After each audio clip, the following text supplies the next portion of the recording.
Eu cumprimento a todos com a paz do nosso Senhor e Salvador Jesus Cristo. Aqui é o professor José Edmilson Júnior, do Núcleo de Teologia CETAD, no Rio Pequeno, ok?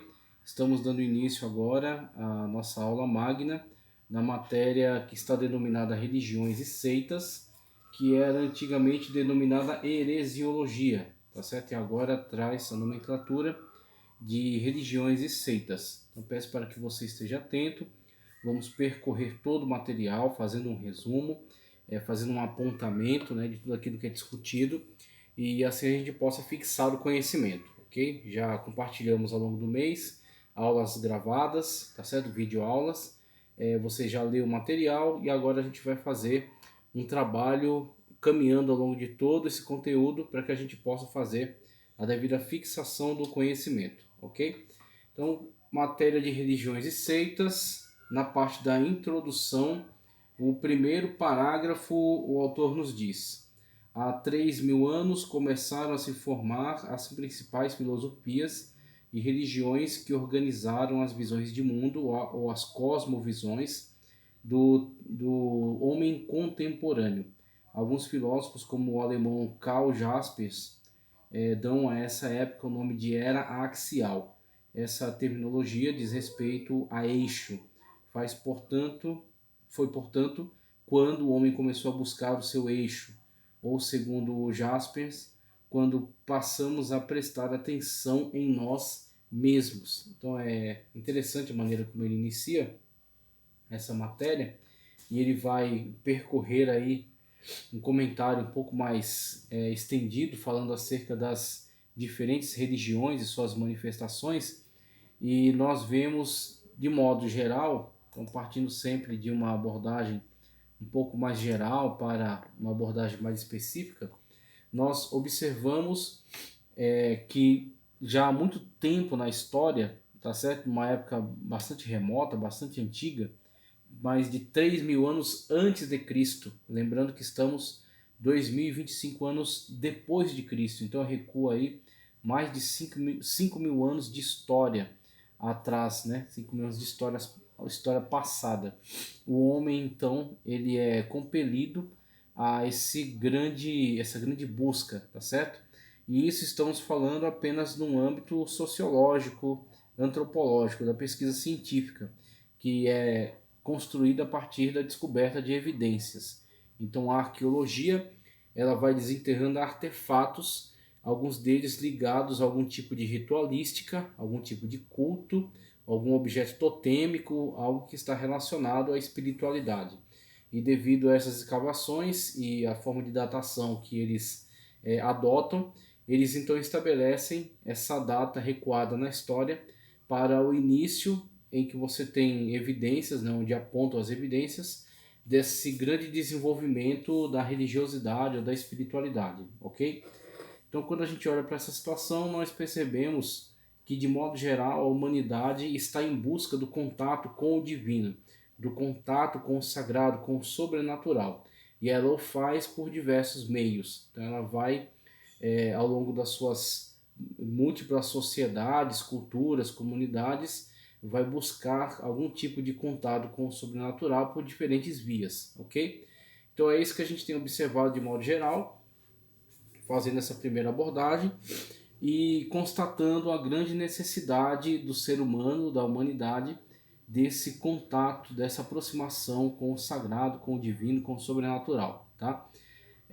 Em tela você tem a chamada árvore evolutiva dos mitos e religiões, onde eles tentam colocar de uma forma visual diferentes épocas da história e os desenvolvimentos de determinadas manifestações religiosas dentro de vários contextos, tá? Então você tem aí várias partes do mundo e as diferentes manifestações de religiosidade que estão atreladas a esses inúmeros contextos, tá? Então isso aí apenas nos dá um quadro geral, tá certo? Com relação a essa expressão da religiosidade da humanidade. Então é a grande busca, é o grande anseio, é o grande desejo, tá certo? Essa busca pelo contato com Deus, o contato com o divino, com o sagrado, com o sobrenatural, com o espiritual, com aquele que está para além da realidade, além da materialidade além da humanidade, tá certo? Então é esse grande anseio que leva então a humanidade de modo geral a implementar diversos tipos de estratégias, diversos tipos de ações. Então nós vamos estudar para termos um conhecimento um pouco mais ampliado com relação a essas diferentes vias que foram tomadas e sempre visando que nós não estamos, vamos dizer assim, titubeando o nosso pensamento, nem escondendo a nossa posição, nós somos bastante claros com relação a isso. Nós estamos olhando para todo esse estudo a partir de uma perspectiva cristã, ok? Então observamos essas diferentes manifestações da religiosidade, nas suas variedades, nas suas diferentes formas, e sempre nos posicionando é, a destacar a revelação divina, a destacar a verdade manifestada por meio das Sagradas Escrituras e como nós podemos e devemos nos posicionar diante essa grande variedade de expressões de religiosidade, tá certo? Como nós devemos compreendê-la e a partir de uma compreensão devemos sim respeitar as pessoas nas suas diversidades, mas também nos engajar em buscar meios de comunicação, de estabelecimento de ponte, de diálogo, para que possamos comunicar a salvação por meio de Cristo Jesus, o único que é o caminho, a verdade e a vida, tá certo? Então, olhamos para essas diferentes manifestações com respeito para primeiro entendê-las, compreendê-las. E uma vez compreendendo, nós vamos agora nos expressar, tá certo? Nos expressar dentro de um respeito, mas também com todo uma dedicação intensa por demonstrar Cristo por atos e palavras, tá certo? Comunicando Cristo a essas diferentes culturas, demonstrando que a salvação não vem por meio da aquisição de uma determinada cultura, mas sim do contato com o Deus ressurreto, o Deus que não é apenas uma ideia, o Deus que não é apenas uma doutrina, o Deus que não é apenas uma determinada profissão de fé, mas que é uma pessoa que deixou a sua glória, encarnou, andou entre nós, morreu por nós, ressuscitou por nós e está sentado à destra do Pai, mas também está conosco até a consumação dos séculos, ok? Então nós não estamos motivados por uma ideologia ou por um determinado credo religioso, mas sim pelo relacionamento com uma pessoa viva, o relacionamento com uma pessoa presente. Então é nessa perspectiva em que olhamos para as diferentes manifestações religiosas, buscamos entendê-las dentro do seu contexto, mas também buscamos o estabelecimento de uma via de comunicação para apresentarmos Cristo, o Salvador, para toda a humanidade. Então a gente nunca perde de vista esta perspectiva de que nós estudamos, analisamos, conhecemos, respeitamos, mas também nos posicionamos de uma forma bastante incisiva, demonstrando ser Cristo o único Salvador, ok? Vamos então dar prosseguimento, uma vez que já dei uma palavra aqui sobre essa questão da introdução, dessa questão mais geral, esse âmbito mais geral. Deixa eu só aqui me comunicar com um aluno, mandar aqui uma mensagem e a gente já prossegue.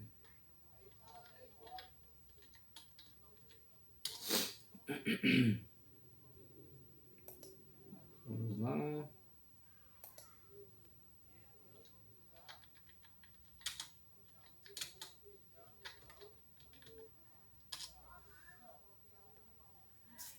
Dando sequência, ele vai trazer algumas abordagens ainda introdutórias que são mais gerais, tá certo? A gente vai observar aqui essas abordagens que vão trazer diversas elucidações importantes, relevantes para nós aqui nesse momento.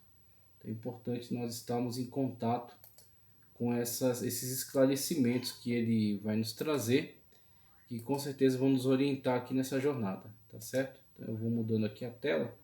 A gente tem aí em tela uma definição acerca de animismo. A gente já chega nela. Vamos primeiro percorrer aqui essas páginas Primeiro, no que ele diz respeito a conceito de religião, tá? Conceito de religião. Religião, a partir de uma análise mais etimológica, relacionado mesmo à própria palavra,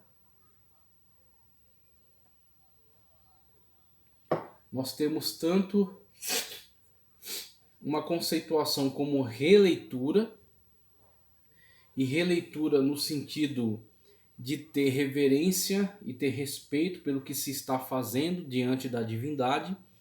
Então havia essa postura de você fazer, por exemplo, a leitura dos textos sagrados que conduziam a liturgia, mas você se empenhar em fazer também a releitura para que você pudesse estar atento a tudo aquilo que é exigido fazer perante a divindade para agradá-la, tá certo? Para honrá-la, para cultuá-la, tá? Então tem tanto o sentido da releitura, como terá também para Agostinho de Hipona no sentido de religare, tá? O sentido de buscar um restabelecimento do contato, um restabelecimento do relacionamento. E isso está dentro de uma perspectiva, principalmente dentro do contexto agostiniano, na qual a humanidade está caída em pecado, e isso não é invenção dele, mas ele toma isso a partir das cartas do apóstolo Paulo, na qual ele explicita que todos pecaram e destituídos estão da glória de Deus, e o apóstolo Paulo assim afirma por causa da leitura de Gênesis, na qual nos aponta a queda da humanidade ainda no Éden, quando eles desobedecem a Deus, e assim acabam caindo nessa situação de pecado e de separação, tá certo? Então você tem aí essa realidade que é vivenciada pela humanidade, e a partir de Agostinho, a palavra religião ela será destacada então nessa questão dessa iniciativa para a religação. Agora só queremos deixar uma coisa muito clara, que são os caminhos tomados em relação àqueles que querem viver a religião, tá? Religare, dando destaque a essa característica do religare, tá?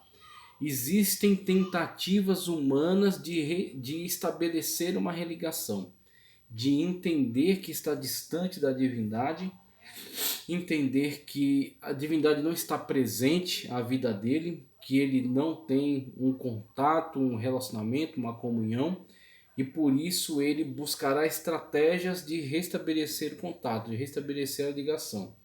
O problema é que quando isso é de uma iniciativa humana, você geralmente não terá êxito, você não terá sucesso. É isso que tem sido constantemente observado, e na verdade desde o Éden nós temos um exemplo dessa tentativa do ser humano reestabelecer a sua posição diante de Deus, tentando remediar o seu problema, tentando remediar a sua queda, né, a sua situação de destruição, de desprivilégio diante da presença da divindade, diante da presença de Deus, tá certo? Quando o homem peca, o homem e a mulher percebem estar nus, agora estão constrangidos com aquilo que até então era tranquilo, não lhes causava qualquer tipo de mal, de constrangimento, mas agora os constrange devido ao elemento pecaminoso que já está presente neles, distorcendo sua realidade. Uma realidade que até então era completamente desprovida de qualquer tipo de constrangimento ou de tristeza ou de sensações negativas. Agora a mesma realidade é vista de outra maneira, porque é vista agora com os olhos distorcidos do pecado.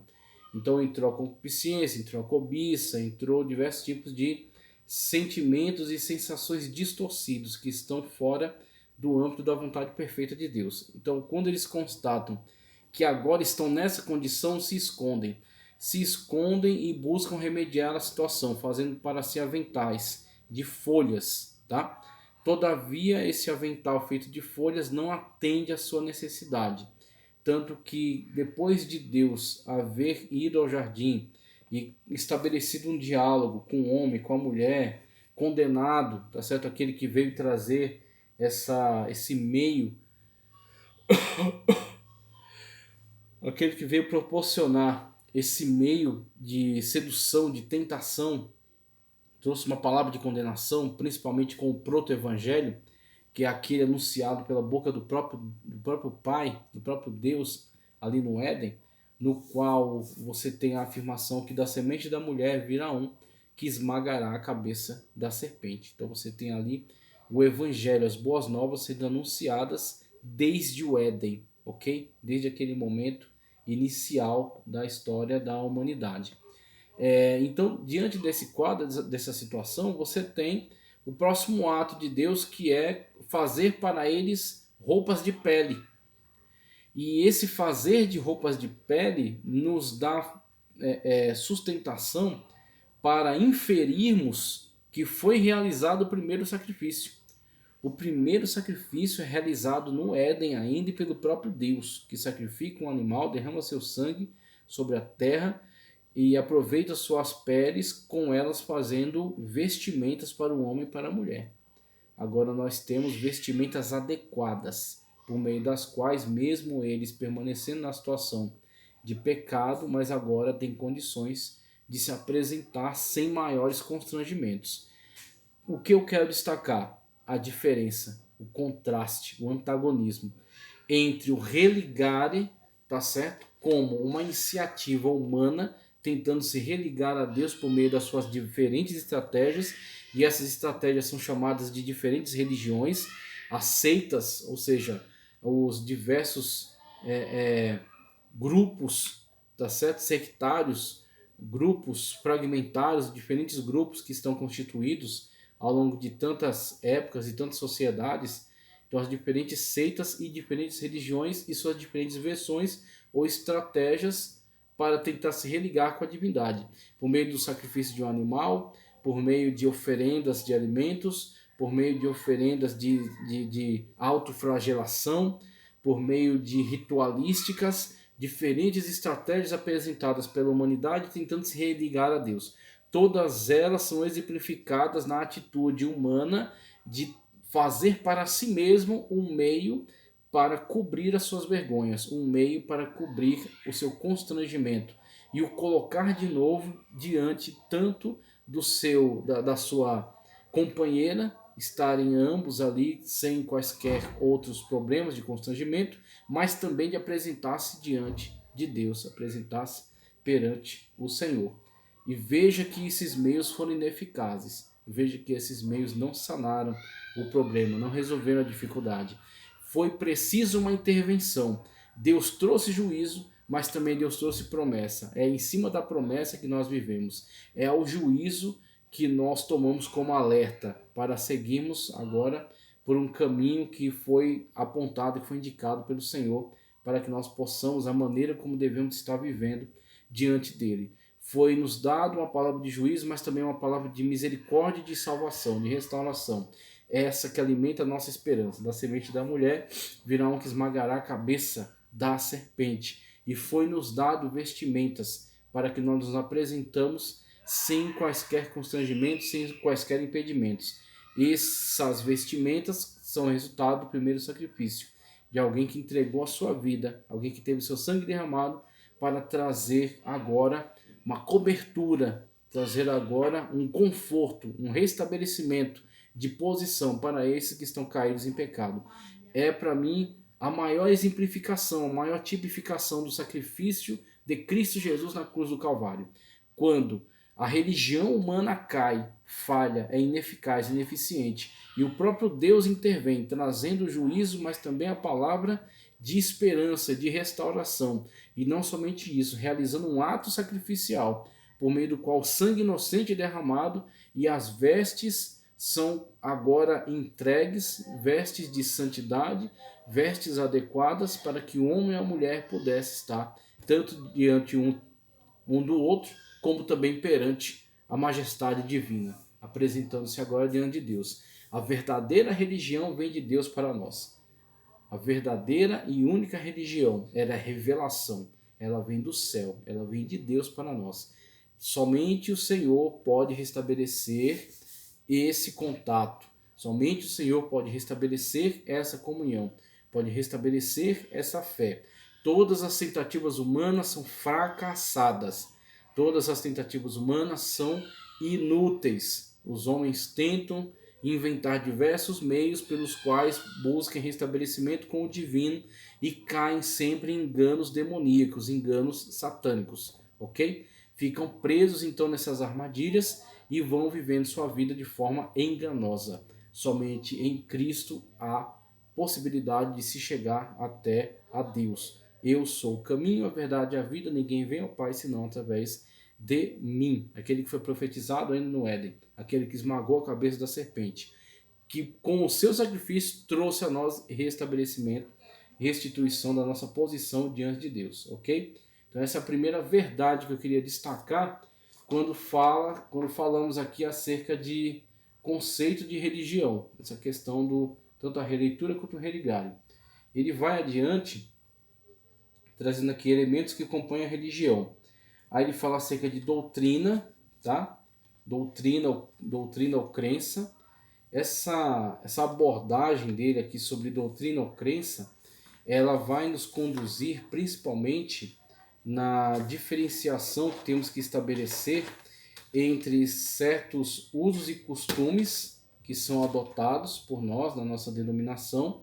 Nós temos que fazer essa diferenciação entre chamados usos e costumes, que são algo que é concordado dentro de determinada denominação, como um meio correto de se servir a Deus, de se apresentar diante da majestade divina. Então é um combinado dentro desse pequeno grupo. Mas a doutrina não é usos e costumes, e usos e costumes não é doutrina, tá? Usos e costumes é algo local, doutrina é algo universal. A doutrina é revelada, os usos e costumes são concordados. Então é um grupo que concorda com a prática daqueles usos e costumes. A doutrina não, a doutrina é revelada. Ela vem de Deus para nós. A doutrina é a correta afirmação da verdade revelada nas Sagradas Escrituras, tá certo? Que vai vai produzir o dogma. Então o dogma é exatamente o entendimento, tá certo? O correto entendimento daquela verdade que está presente na Sagrada Escritura, que constitui uma doutrina. Por exemplo, a doutrina da Trindade. Deus é Pai, Filho e Espírito Santo, mas não são três deuses, e sim um só Deus em essência, tá certo? Então são três pessoas, mas uma só essência. A doutrina da encarnação do Verbo. Jesus Cristo veio em carne, esteve entre nós, morreu na cruz do Calvário, mas ressuscitou e foi assunto ao céu e está assentado no trono, ok? A doutrina do arrebatamento. A igreja será arrebatada pelo Senhor e Salvador Jesus Cristo. Ele vai voltar para nos levar para perto de si. São doutrinas, elas estão todas fundamentadas na revelação divina das Sagradas Escrituras e elas são universais. Ela vale aqui, vale no Japão, vale na área de Fiji, vale lá na Patagônia, tá certo? Vale lá em Nova York, vale em qualquer lugar. Ela é doutrina, ela é universal. Ela está fundamentada na correta interpretação das Sagradas Escrituras, tá? Então isso é doutrina, diferente de pode usar barba ou não pode usar barba, deve usar gravata ou não precisa usar gravata, pode adotar determinados símbolos ou vestimentas ou não deve se adotar, não seria correto. Isso são usos e costumes, isso é um combinado dentro de um determinado grupo local. Tá certo? Então, indo adiante, nós temos aqui mais algumas definições. Ritos ou cerimônia, ética e comunidade. Ele traz aqui essas outras definições, tá? Ritos ou cerimônia, ética e comunidade.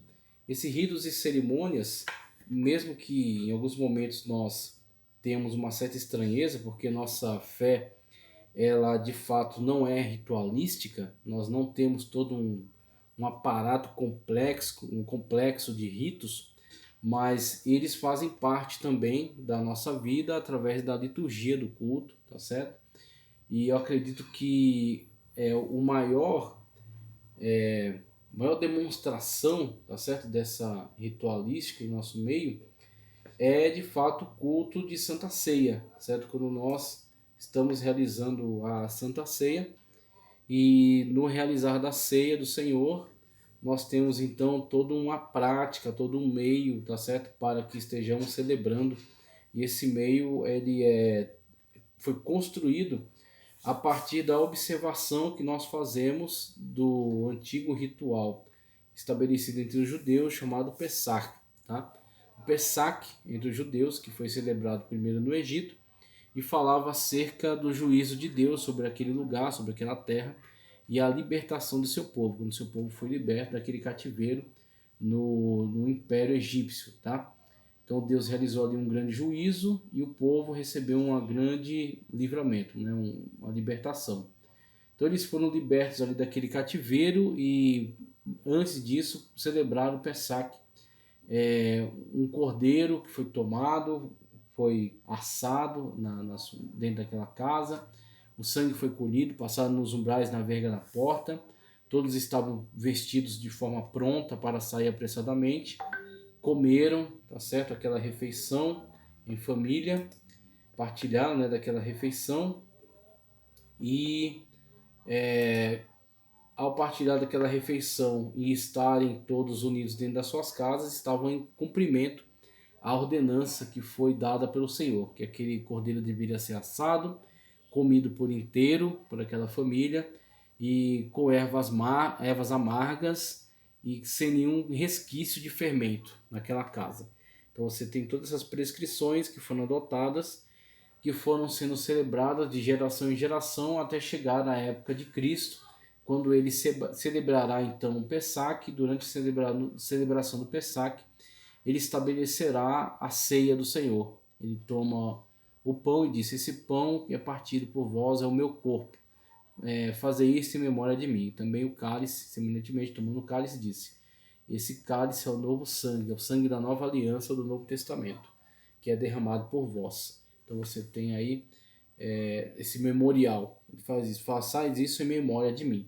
Então, quando nós participamos da Santa Ceia ou da Ceia do Senhor, nós o fazemos em memória da morte de Cristo, do sacrifício de Cristo por nós, tá certo? E assim fazendo, estamos reforçando a nossa fé, estamos reforçando a nossa participação na obra de Deus, nossa participação no ato sacrificial do Senhor Jesus Cristo, mantendo sempre a memória, nunca se esquecendo do preço que foi pago, nunca se esquecendo daquilo que ele fez por nós. Então, ao participarmos, nós estamos estabelecendo sim uma ritualística, mas nossa fé não está totalmente fundamentada na ritualística, está fundamentada no relacionamento, tá certo? Nossa fé está fundamentada na relação que nós estabelecemos com Cristo ressurreto, Cristo ressuscitado. Agora, claro que durante as celebrações, os cultos, haverá uma ordem, haverá uma liturgia, haverá uma ritualística, uma certa ritualística que é tranquilamente admitida. O problema é que na questão da ritualística, algumas pessoas, alguns cultos, alguns grupos vão excessivamente longe, dando extremo valor a esses atos ritualísticos, né? Estabelecendo até certos livros que tratam somente disso, certos códigos, e acabam então imergindo, né, nesse tecnicismo, como se só pelo fato de realizarem esse determinado ato ritualístico, isso conferisse a eles algum tipo de poder, algum tipo de controle sobre a realidade, sobre a natureza, sobre o divino, só porque ele veio a realizar corretamente aquele ato ritualístico. Então esse é um problema, esse é algo que vai trazer destruição sobre o relacionamento com a divindade, mostrando ser essa uma falsa divindade e essa uma falsa religião, porque ela descamba para um ritualismo frio, tá certo? Um ritualismo técnico, um ritualismo desprovido de essência, desprovido do relacionamento com a divindade, do relacionamento com Deus, tá certo? Então cai apenas nesse mero ritualismo, e isso muitas pessoas têm adotado como meio de estabelecer algum tipo de controle, algum tipo de domínio sobre a realidade. Ele vai, faz aquele ato mágico e aquilo traz algum tipo de transformação sobre a realidade que ele quer alterar, que ele quer mudar. Então esse tipo de ritualismo é de fato terrivelmente nocivo, tá? Ritos e cerimônia, comunidade e interatividade mística. Comunidade, dentre esses integrantes aí daquilo que é entendido como religião. Então, a comunidade ou a comunhão, tá? A comunhão. Essa comunhão, ela mostra para nós que o relacionamento dentro de um âmbito religioso, ele pode vir a se constituir, e nós com certeza temos observado isso, tá certo? É só você estar atento, você percebe esses sinais. Ele vem a constituir muitas das vezes um elo que se torna um elo até mais forte do que certos elos familiares, tá?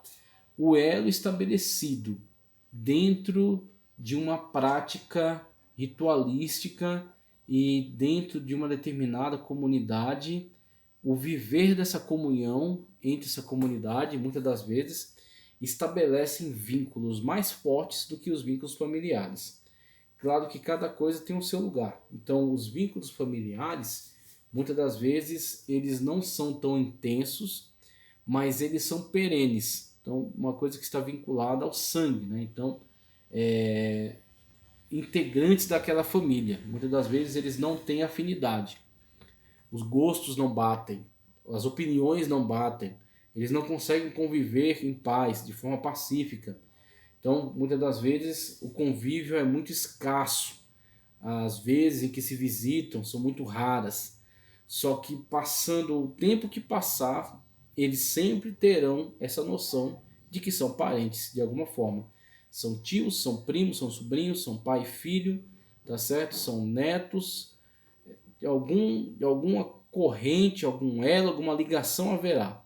De tal modo que muitas das vezes, mesmo não havendo afinidade, mesmo não havendo um companheirismo, tá certo? Um convívio, mesmo passando muito tempo, mas diante de uma situação de extrema necessidade, busca-se os parentes.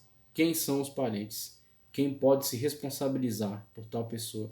Quem pode trazer auxílio e amparo a determinada pessoa? Então esses são os vínculos familiares.